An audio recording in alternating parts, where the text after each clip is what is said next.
ಷಡಕ್ಷರ ಮಹಾಸ್ವಾಮಿಗಳವರ ಪಾದಗಳಿಗೆ ಶರಣೆಂದು ಕಾರ್ಯಕ್ರಮದ ಒಬ್ಬ ವಿಶೇಷವಾದ ಕಲಾವಿದರು, ಈ ಗ್ರಾಮದ ಆಗಿರತಕ್ಕಂಥ ಗೌರವಾನ್ವಿತ ನಿಂಗಪ್ಪ ನಾಯಕರವರು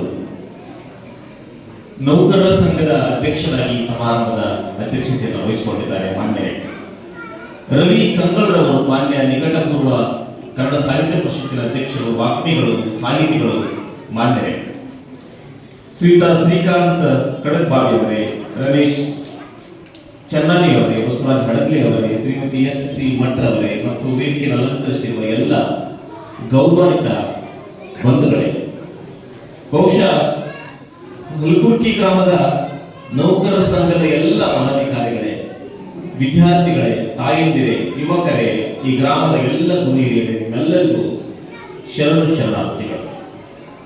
ಮಾತೃ ದೇವೋಭವ, ಪಿತೃ ದೇವೋಭವ, ಆಚಾರ್ಯ ದೇವೋಭವ ಎನ್ನುವ ಮಾತು ನಾವೆಲ್ಲರೂ ಕೇಳ್ತಾ ಬಂದಿರುವ ಒಂದು ಹಿರಿಯರು ನಮಗಾಗಿ ಒಂದು ಹಾಕಿಕೊಟ್ಟ ಒಂದು ದೊಡ್ಡ ದಾರಿ. ಜನ್ಮಕ್ಕಾಗಿ ತಂದೆ ತಾಯಿಗಳನ್ನು ನೆನೆಸಿಕೊಳ್ಳೋದಾದ್ರೆ, ಜೀವನಕ್ಕಾಗಿ ಗುರುಬಂಧುಗಳನ್ನ, ಚಾರಿತ್ರ್ಯಕ್ಕಾಗಿ ಶಿಕ್ಷಣವನ್ನ ಸ್ಮರಿಸೋದು ನಮ್ಮೆಲ್ಲರ ಆದ್ಯ ಕರ್ತವ್ಯ. ಆ ಹಿನ್ನೆಲೆಯಲ್ಲಿ ಬಹುಶಃ ಶಿಕ್ಷಣ, ಆರೋಗ್ಯ ಮತ್ತು ಅಭಿವೃದ್ಧಿ ಎನ್ನುವ ಒಂದು ಬಹಳ ಮುಖ್ಯವಾದ ಆಲೋಚನೆಗಳನ್ನು ಇಟ್ಟುಕೊಂಡು ಹಲ್ಗುರ್ಕಿ ಅಂತ ಗ್ರಾಮದಲ್ಲಿ ಇಲ್ಲಿ ಓದಿ, ಇಲ್ಲಿ ಬೆಳೆದು, ಇಲ್ಲಿ ಋಣವನ್ನು ತೀರಿಸುವುದಕ್ಕೆ ಒಂದು ಪರ್ಯಾಯವಾದ ಮಾರ್ಗವನ್ನು ಕಂಡುಕೊಳ್ಳುವುದಕ್ಕೆ ಇಲ್ಲಿಯ ಸರ್ಕಾರಿ ನೌಕರರು ಮತ್ತು ಎಲ್ಲ ನೌಕರರ ಒಳಗೂಡಿ ಒಂದು ಸಂಘವನ್ನ ಸ್ಥಾಪನೆ ಮಾಡಿಕೊಳ್ಳುವುದರ ಮೂಲಕ ಬಹುಶಃ ಈ ಹುಟ್ಟಿದ ಊರಿಗೆ, ಈ ನೆಲಕ್ಕೆ ಏನಾದರೂ ಒಂದು ಕೊಡುಗೆ ಕೊಡಬೇಕು ಅಂತಕ್ಕಂಥ ಸದ್ಭಾವದಿಂದ ಒಂದು ಸಂಘ ಹುಟ್ಟಿಕೊಳ್ಳುತ್ತೆ ಅಂದ್ರೆ ಬಹುಶಃ ಅದು ಈ ನೆಲದ ಮಹಿಮೆ ಮತ್ತು ಈ ನೆಲದ ಶಕ್ತಿಯನ್ನು ಬಹಳ ಬಹುಶಃ ಹಲ್ಗುರ್ಕಿ ಗ್ರಾಮದ ದಿಗಂಬೇಶ್ವರ ಮಠಕ್ಕೂ 18ನೇ ಶತಮಾನದಲ್ಲಿ ಆಗಿ ಹೋಗಿರ್ತಕ್ಕಂಥ ಒಬ್ಬ ಮಹಾನ್ ತತ್ವಪದಕಾರ, ಒಬ್ಬ ದೊಡ್ಡ ಸಾಹಿತಿ, ಒಬ್ಬ ಅವಧೂತರು ಅಂದ್ರೆ ಅದು ಚಿದಾನಂದ ಅವಧೂತರು. ಅವ್ರಿಗೂ ನವೀನಾಭಾವ ಸಂಬಂಧ ಇದೆ. ಬಂದ್ರೆ ಜ್ಞಾನ ಸಿಂಧು ಎನ್ನುವ ಒಂದು ಕೃತಿಯನ್ನ, ಅನೇಕ ತತ್ವಗೀತೆಗಳನ್ನ ಅವರು ಕೊಟ್ಟವರು. ಅವರು ಕೊಪ್ಪಳ ಜಿಲ್ಲೆಯ ತುಂಗಭದ್ರಾ ನದಿಯ ತಡದಲ್ಲಿರ್ತಕ್ಕಂಥ ಕನಕಗಿರಿಯಲ್ಲಿ ವಾಸವಾಗ್ತಾರೆ. ಅಲ್ಲಿ ಸಾಕಷ್ಟು ಜನಪ್ರಿಯರಾಗ್ತಾರೆ ಚಿದಾನಂದ ಅವಧೂತರವರು. ಆ ಅವಧೂತ ಪರಂಪರೆಗೂ ಮತ್ತು ದಿಗಂಬೇಶ್ವರ ಮಠದ ಪೂಜ್ಯರು ಕೂಡ ಒಂದು ಗುರು ಶಿಷ್ಯ ಪರಂಪರೆ ಇದೆ ಅನ್ನೋದನ್ನ ನಾವು ಬಹಳ ಹೆಮ್ಮೆ ಮತ್ತು ಅಭಿಮಾನದಿಂದ ಹೇಳ್ತಾ, ಬಹುಶಃ ಹಲ್ಗುರ್ಕಿ ಗ್ರಾಮ ಇದೆಯಲ್ಲ, ಇದು ಒಂದು ಕಾಲಕ್ಕೆ 5, 6, 7ನೇ ಶತಮಾನದಲ್ಲಿ ಇಡೀ ಒಂದು ದಕ್ಷಿಣ ಭಾರತದಲ್ಲಿ ಒಂದು ದೊಡ್ಡ ಸಾಮ್ರಾಜ್ಯ, ಅದು ಹೊಯ್ಸಳ ಸಾಮ್ರಾಜ್ಯದ ಒಂದು ಉನ್ನತವಾದ ಸ್ಥಾನವನ್ನು ಅಲಂಕರಿಸಿರ್ತಕ್ಕಂಥ ಒಂದು ಗ್ರಾಮ ಅನ್ನೋದನ್ನ ಬಹಳ ಹೆಮ್ಮೆ ಮತ್ತು ಅಭಿಮಾನದಿಂದ ಸ್ಮರಿಸ್ತಾ, ಯಾಕೆ ಬಂಧುಗಳೇ ನನಗನ್ಸುತ್ತೆ ಇಲ್ಲಿಯ ನೌಕರರು ಯಾಕೆ ನಮಗಾಗಿ ಈ ಸಂಘವನ್ನು ಕಟ್ಟಿಕೊಂಡ್ರು ಅಂತಕ್ಕಂಥದ್ದನ್ನ ನಮ್ಮ ರವಿಯವರು ಬಹಳ ಚೆನ್ನಾಗಿ ಅದನ್ನು ಹಂಚಿಕೊಂಡ್ರು. ಆದ್ಮೇಲೆ ಶಿಕ್ಷಣ ನಮ್ಮೆಲ್ಲರ ಬದುಕನ್ನು ಬದಲಾಯಿಸುವ ಬಹಳ ದೊಡ್ಡ ಮಾಧ್ಯಮ ಹೌದು, ಒಂದು ಅದ್ಭುತವಾದ ಒಂದು ಅಸ್ತ್ರ.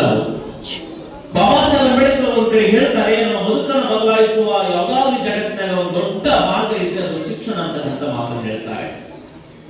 ಯಾಕೆ ಶಿಕ್ಷಣ ಅಂದ್ರೆ, ಬಾಬಾ ಸಾಹೇಬ್ ಅವರು ದೀಪದ ನೆರಳಿನಲ್ಲಿ ಓದಿರ್ತಕ್ಕಂಥ ಒಬ್ಬ ವ್ಯಕ್ತಿ ಮುಂದೆ ದೊಡ್ಡವರಾಗಿ ಅವರು ಭಾರತದ ಭಾಗ್ಯ ವಿಧಾತರಾಗ್ತಾರೆ. ಯಾಕೆ ನಾವು ಶಿಕ್ಷಣಕ್ಕೆ ಒತ್ತು ಕೊಡಬೇಕು ಅಂದ್ರೆ, ನಮ್ಮಲ್ಲಿರುವ ಅಜ್ಞಾನವನ್ನ, ನಮಗಿರುವ ಬಡತನವನ್ನ, ನಮಗಿರುವ ಅನೇಕ ಒಂದು ದೊಡ್ಡ ಕೊರತೆಗಳಿಗೆ ದಿವ್ಯ ಔಷಧಿ ಯಾವುದಾದ್ರೂ ಇದ್ರೆ ಅದು ಶಿಕ್ಷಣ ಅನ್ನೋದನ್ನ ನಾವು ಮರಿಬಾರದು. ಈ ಜಗತ್ತಿನಲ್ಲಿ ಅನೇಕರು ಬಡತನದಿಂದ ಬೆಳೆದು ದೊಡ್ಡ ದೊಡ್ಡ ಸ್ಥಾನಕ್ಕೆ ಹೋಗಿದ್ದಾರೆ. ಕಲಾಂ ಆಗಿರ್ಬೋದು, ಸ್ವಾಮಿ ವಿವೇಕಾನಂದವರಾಗಿರ್ಬೋದು, ಅನೇಕ ಮಹನೀಯರು ಶಿಕ್ಷಣದ ಮೂಲಕನೇ ಒಂದು ದೊಡ್ಡ ಶಕ್ತಿ ಆದರು. ಆದರೆ ಶಿಕ್ಷಣದ ಮೂಲಕ ನಾವು ಬದುಕನ್ನು ಕಟ್ಕೊಳ್ಳೋದಕ್ಕೆ ಸಾಧ್ಯ ಅಂತ ತೋರಿಸಿಕೊಟ್ಟಿರ್ತಕ್ಕಂಥ ಅನೇಕ ಉದಾಹರಣೆಗಳು ನಮ್ಮಲ್ಲಿದ್ದಾವೆ. ಆದ್ರೆ ಶಿಕ್ಷಣ ಅಂದ್ರೆ ಕೇವಲ ಓದು ಬರಹ ಮಾತ್ರ ಅಲ್ಲ. ಶಿಕ್ಷಣ ಅಂದ್ರೆ ಸೋತಾಗ ನಮ್ಮನ್ನು ಹೇಗೆ ಸಂತೈಸಿಕೊಳ್ಬೇಕಲ್ಲ, ಅದನ್ನು ಕಲಿಸೋದು ಕೂಡ ಶಿಕ್ಷಣ. ಎಷ್ಟೇ ದೊಡ್ಡ ಸ್ಥಾನದಲ್ಲಿದ್ರು ನಾವು ತಕ್ಷಣ ಅಳು ಬಂದಾಗ ನಾವು ಅಳಲಾದೆ ನಮ್ಮ ಬದುಕನ್ನ ಆಹುತಿ ಮಾಡ್ಕೊಳ್ತಾರೆ. ಆದ್ರೆ ಆಹುತಿ ಮಾಡಿಕೊಳ್ಳಾದೆ ನಮ್ಮನ್ನು ನಾವು ಸಂತೈಸಿಕೊಂಡು ಅಳು ಬಂದಾಗ ಹಗುರಾಗೋದಿದೆಯಲ್ಲ, ಅದು ಕೂಡ ಒಂದು ಶಿಕ್ಷಣ.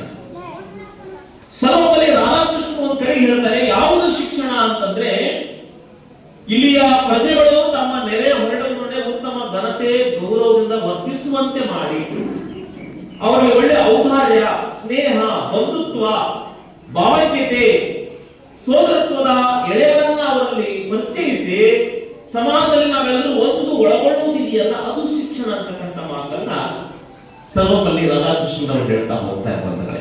ಹಾಗಾದ್ರೆ ಈ ತರದ ನಮ್ಮೊಳಗಿನ ವೈರುಧ್ಯವನ್ನ ಮೀರಿ, ನಮ್ಮ ಸಂಕಟಗಳನ್ನ, ತಲ್ಲಣಗಳನ್ನ ಅವನ್ನೆಲ್ಲವನ್ನ ಮೀರಿ ನಾವೆಲ್ಲ ಮನುಷ್ಯರು ಅನ್ನುವ ಭಾವವನ್ನ ಹುಟ್ಟು ಹಾಕೋದಿದೆಯಲ್ಲ, ಅದು ನಿಜವಾದ ಶಿಕ್ಷಣ ಅನ್ನೋದನ್ನ ಅನೇಕರು ನಮಗೆ ಸಾದರಪಡಿಸಿ ಹೋಗಿದ್ದಾರೆ. ಆದರೆ ಅವತ್ತು ನಾವು ಹೇಳಿರ್ತಕ್ಕಂಥ ಅನೇಕರು ನಾವೆಲ್ಲರೂ ಇವತ್ತು ಶಿಕ್ಷಣ ಪಡಿತಾ ಇದ್ದೀವಿ.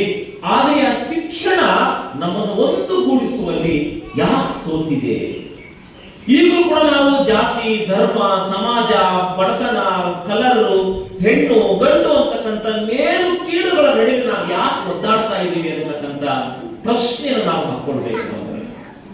ಬಹುಶಃ ನಾವೆಲ್ಲರೂ ಒಟ್ಟಿಗೆ ಬದುಕಬೇಕು, ಮನುಷ್ಯ ಜನಾಂಗ ಬಹಳ ಶ್ರೇಷ್ಠ ಅಂತ ಅನೇಕರು ಹೇಳಿಕೊಟ್ಟು ಹೋಗಿದ್ದಾರೆ. ಆದ್ರೆ ಇಲ್ಲೇ ಓದಿ, ಇಲ್ಲೇ ಬೆಳೆದು ಶಿಕ್ಷಣ ಪಡೆದಿರ್ತಕ್ಕಂಥ ಇಲ್ಲಿಯ ನೌಕರ ಬಳಗ ನಮ್ಮೂರಿನ ತವಕ ತಲ್ಲಣಗಳಿಗೆ ಮುಖಾಮುಖಿ ಆಗಬೇಕು ಅಂತಕ್ಕಂಥ ಒಂದು ದೊಡ್ಡ ಆಸೆಯನ್ನು ವ್ಯಕ್ತಪಡಿಸ್ತಾರಲ್ಲ, ಇದು ದೊಡ್ಡ ಸಾಧ್ಯತೆಗಳು, ಇದು ಒಂದು ಪರಿಹಾರ ಅನ್ನೋದನ್ನ ನಾನು ಬಹಳ ಖುಷಿಯಾಗಿದೆ ಬಂಧುಗಳು. ಇದು ಕರ್ನಾಟಕದ ಎಲ್ಲಾ ಹಳ್ಳಿಗಳಿಗೆ ಮಾದರಿಯಾಗಿರ್ತಕ್ಕಂಥ ಗ್ರಾಮ ಅಂತ ನಮಗೆ ಈಗ ಅನಿಸ್ತಾ ಇದೆ. ಯಾಕೆಂದ್ರೆ ಸರ್ಕಾರಿ ನೌಕರರ ಬಳಗದ ವತಿಯಿಂದ ಇದು ಒಂದು ದೊಡ್ಡ ಸವಾಲು. ಬಹುಶಃ ಈ ಕಾರ್ಯಕ್ರಮದ ಮೂಲಕ ಏನು ಹೇಳಕ್ ಹೊಂಟಿದ್ದಾರೆ ನಾವೆಲ್ಲ, ಒಳ್ಳೆ ಶಿಕ್ಷಣ ಪಡೆಯೋಣ, ಒಳ್ಳೆ ನಾಗರಿಕರಾಗೋಣ, ನಾವು ನಮ್ಮ ಜೊತೆಗಿರ್ತೀವಿ, ಒಳ್ಳೆ ಆರೋಗ್ಯವಂತರಾಗೋಣ, ಜೊತೆಗೆ ನಮ್ಮ ಅಭಿವೃದ್ಧಿಯನ್ನು ನಾವು ಕಂಡುಕೊಳ್ಳೋಣ ಅಂತಕ್ಕಂಥ ಸಂದೇಶ ಕೂಡ ಆ ಸಂಘದಲ್ಲಿದೆ ಅನ್ನೋದನ್ನ ಬಹಳ ನಾನು ಕಂಡುಕೊಂಡಿದ್ದೇನೆ ಬಂಧುಗಳೇ. ಬಹುಶಃ ಕುದ್ಮಲ ರಂಗರಾವ್ ಅಂತಕ್ಕಂಥವರು ಗಾಂಧಿವಾದಿಗಳಾಗಿರ್ತಾರೆ. ಅವರು ಶಾಲೆ ಕಟ್ಟಿರ್ತಾರೆ. ದಕ್ಷಿಣ ಕನ್ನಡದ ಮಂಗಳೂರು ಭಾಗದಲ್ಲಿ ಶಾಲೆಯನ್ನು ಕಟ್ಟಿರ್ತಕ್ಕಂಥ ಒಬ್ಬ ಶಿಕ್ಷಣ ತಜ್ಞರು. ಅವರು ಒಬ್ಬ ಗಾಂಧಿವಾದಿಗಳು. ಅಸ್ಪೃಶ್ಯರನ್ನ, ದೀನ ದಲಿತರನ್ನ ನನ್ನ ಮಕ್ಕಳನ್ನ ಭಾವಿಸಿರ್ತಕ್ಕಂಥ ಆ ಕಾಲದ ಒಬ್ಬ ವೈದಿಕ ವ್ಯಕ್ತಿತ್ವ ಅವರು ಧರ್ಮದಿಂದ, ಜಾತಿಯಿಂದ ವೈದಿಕರಾದ್ರೂ ಕೂಡ ಎಲ್ಲರೂ ನನ್ನವರು ಅಂತಕ್ಕಂಥ ಭಾವಿಸಿರ್ತಕ್ಕಂಥ ವ್ಯಕ್ತಿತ್ವ. ಅವರು ಶಾಲೆ ಕಟ್ತಾರೆ. ಶಾಲೆಯಲ್ಲಿ ಸಾಧಾರಣ ವಿದ್ಯಾರ್ಥಿಗಳು ಓದ್ತಿರ್ತಾರೆ. ಆಗ ಒಬ್ಬ ಮಾಧ್ಯಮದ ಸ್ನೇಹಿತರು ಅವರನ್ನು ಕೇಳ್ತಾರೆ, ಕುದ್ಮಲ್ ರಂಗರಾವ್ ಅವರೇ, ನೀವು ದೊಡ್ಡ ಶಾಲೆಯನ್ನು ಕಟ್ಟಿದ್ದೀರಿ, ಸಾವಿರಾರು ವಿದ್ಯಾರ್ಥಿಗಳು ಓದ್ತಾರೆ, ನಿಮ್ಮ ಬದುಕು ಸಾರ್ಥಕ ಆಯ್ತು ಅಂತ ನನಗೆ ಅನಿಸ್ತಾ ಇದೆ ಅಂತಂದ್ರು. ಕುದ್ಮಲ್ ರಂಗರಾವ್ ಅವರು ಹೇಳ್ತಾರೆ, ಇಲ್ಲ ಮಕ್ಕಳೇ, ಇಲ್ಲ ಮಾಧ್ಯಮದ ಸ್ನೇಹಿತರೆ, ನಾನು ಕೇವಲ ಶಾಲೆಯನ್ನು ಕಟ್ಟಿದ ಮಾತ್ರಕ್ಕೆ ನನ್ನ ಬದುಕು ಸಾರ್ಥಕ ಆಗಲಿಲ್ಲ. ಇಲ್ಲಿ ಓದುವ ಬಡವರು, ಧ್ವನಿಯಿಲ್ಲದವರು, ದೀನ ದಲಿತರ ಮಕ್ಕಳು ಓದಿ ದೊಡ್ಡವರಾಗಿ ಅವರು ದೊಡ್ಡ ಅಧಿಕಾರಿಗಳಾಗಿ ಕಾರುಗಳ ಮೆರಿಬೇಕಾದ್ರೆ ಅವರು ಹೋಗುವ ಕಾರಿನ ಹಿಂದಿನ ಧೂಳು ನನ್ನ ತಲೆಗೆ ಬಂತಾಕಿದ್ರೆ ಸಾಕು, ಅವತ್ತು ನನ್ನ ಬದುಕು ಸಾರ್ಥಕ ಆಗುತ್ತೆ ಅಂತ. ಬಹುಶಃ ಮನುಷ್ಯನ ಸಾರ್ಥಕತೆ ಇದೆಯಲ್ಲ, ನಾವು ಓದಿ, ನಾವು ಚೆನ್ನಾಗಿ ಮದುವೆ ಮಾಡಿಕೊಂಡು ನಮ್ಮ ಮಕ್ಕಳನ್ನು ಓದಿಸಿ ನಾವು ದೊಡ್ಡ ದೊಡ್ಡ ಮನೆ ಕಟ್ಟಿ ಹಾಯಾಗಿರುವುದಲ್ಲ, ಅದರ ಆಚೆಗಳು ನಮ್ಮೂರಿನ ಮಕ್ಕಳು ಚೆನ್ನಾಗಿ ಓದಬೇಕು, ಆ ಮೂಲಕ ನಮ್ಮ ಗ್ರಾಮ ಅಭಿವೃದ್ಧಿ ಆಗಬೇಕು ಅಂತಕ್ಕಂಥ ಕನಸನ್ನ ಇಲ್ಲಿರುವ ಎಲ್ಲ ಸರ್ಕಾರಿ ನೌಕರರು ಬಳಗ ಕಾಣುತ್ತಿರುವುದು ಒಂದು ಹೊಸ ಸಾಧ್ಯತೆ. ಇದು ಗ್ರಾಮದವರು ಖುಷಿ ಪಡ್ತಕ್ಕಂಥ ಚೆನ್ನಾಗಿದೆ. ಹಾಗಾಗಿ ನನಗನ್ಸುತ್ತೆ ಬಂಧುಗಳೇ, ಇವತ್ತ ಬಹುಶಃ ಒಂದು ಊರಿಗೆ ಒಬ್ಬ ನೌಕರ, ಒಬ್ಬ ವಿದ್ಯಾವಂತ ಏನಾದರೂ ಕೂಡ ಸಾಧ್ಯತೆ ಕೊಡುಗೆ ಅಂದ್ರೆ ಅದು ಇದ್ರ ಮೂಲಕ ಸಾಧ್ಯ ಅನ್ನೋದನ್ನ ನಾನು ಬಹಳ ಅಭಿಮಾನದಿಂದ ಸ್ಮರಿಸ್ತೀನಿ ಅಂತಕ್ಕಂಥ ಮಾತನ್ನು ಹೇಳ್ತಾ, ರಾಯಕರ್ ಸರ್ ಎಲ್ಲ ಬಳಗವೇ ನಮ್ಮ ಪ್ರಬುದ್ಧರ ಬಳಗ ಎಂಬುದಾಗಿ ನಿಮ್ಗೆ ಅಭಿನಂದನೆಗಳನ್ನು ಕೂಡ ಈ ಸಂದರ್ಭದಲ್ಲಿ ನಾನು ಸಲ್ಲಿಸ್ತಾ.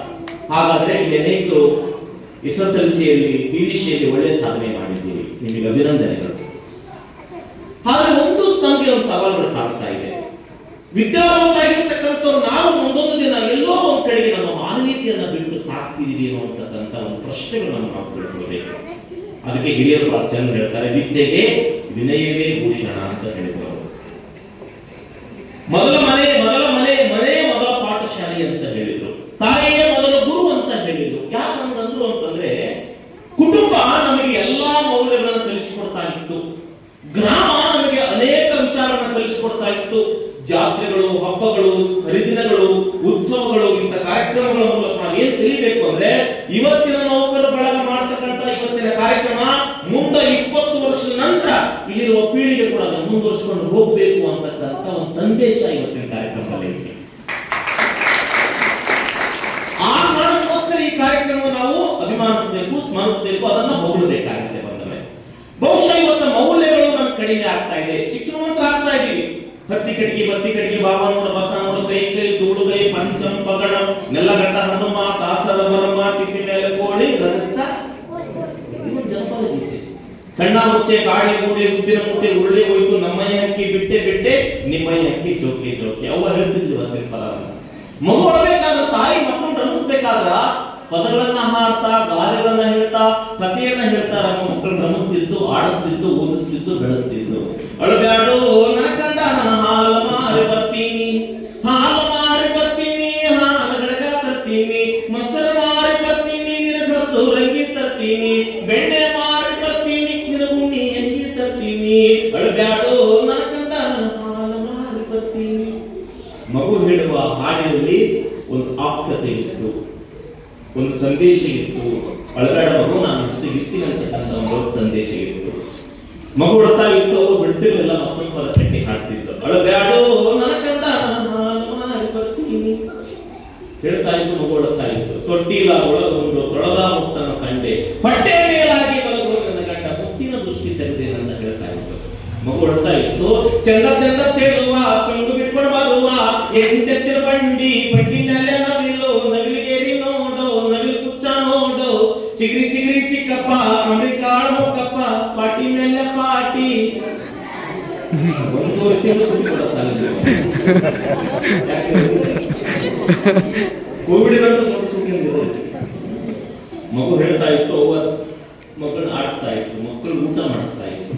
ಒಳ್ಳೆವರ ಗೆಳೆತನ ಕಲ್ಲು ಸಕ್ಕರೆ ಹಾಂಗ, ಕುಲ್ಲಾರ ಗೆಳೆತನ ಮಾಡಿದರ, ಕುಲ್ಲಾರ ಗೆಳೆತನ ಮಾಡಿದರ ನನ್ನ ಕಂದ, ಸಲ್ಲಾದ ಮಾತು ಬರುತ್ತಾವ.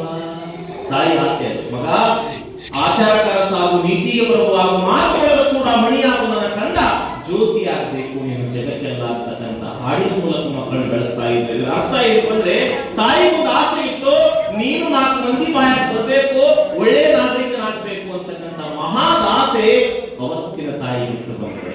ಅದಕ್ಕೆ ಬಹಳ ಚಂದ ಹೇಳ್ತಾರಲ್ಲ, ಉತ್ತಮನ ಗೆಳೆತನ, ಉತ್ತಮರ ಗೆಳೆತನ ಪುತ್ತಳಿ ಬಂಗಾರ, ಉತ್ತಮರ ಗೆಳೆತನ ಪುತ್ತಳಿ ಬಂಗಾರ, ಮತ್ತೆ ಹೀನಾರ ಗೆಳೆತನ, ಮತ್ತೆ ಹೀನಾರ ಗೆಳೆತನ ಮಾಡಿದರ ಹಿತ್ತಾಳಿಗಿಂತ ಬಲುಹೀನ.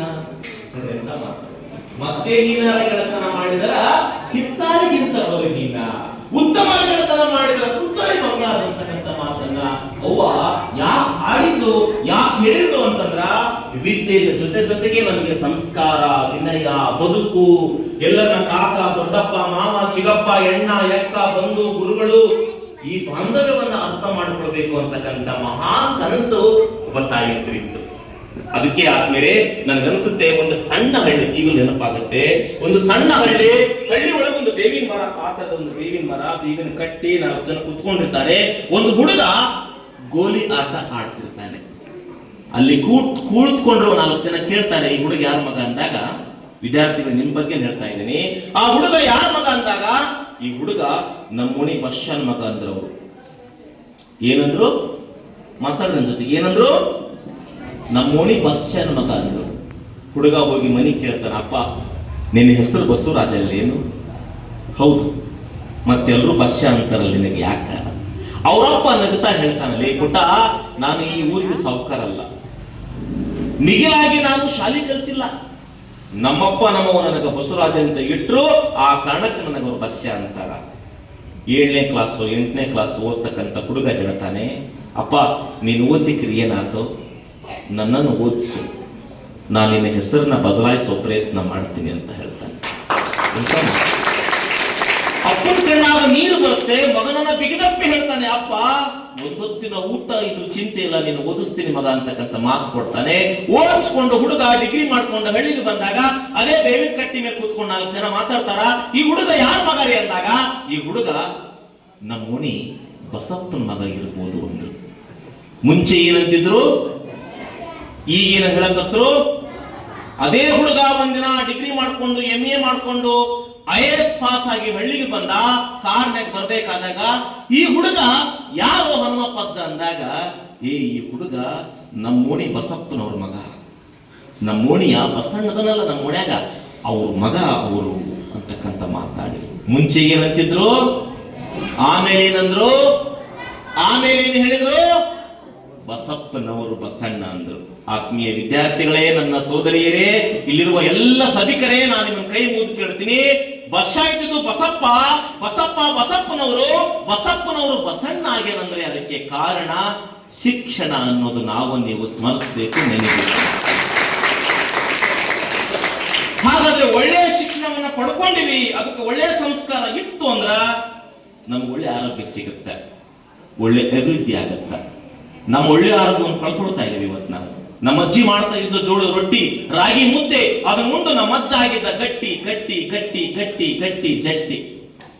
100 ವರ್ಷ ಬದುಕಿದ್ದಾರೆ ನಮ್ಮ ಹಿರಿಯರು, 80 ವರ್ಷ ಬದುಕಿದ್ದಾರೆ. ಅಮ್ಮ 83 ವರ್ಷ ಇರ್ಬೋದು. ಆದ್ರೆ ನಮ್ಮ ಅಜ್ಜಿ ಮಾಡ್ತಾ ಇದ್ದು ಜೋಳದ ರೊಟ್ಟಿ, ರಾಗಿ ಮುದ್ದೆ, ಅದನ್ನು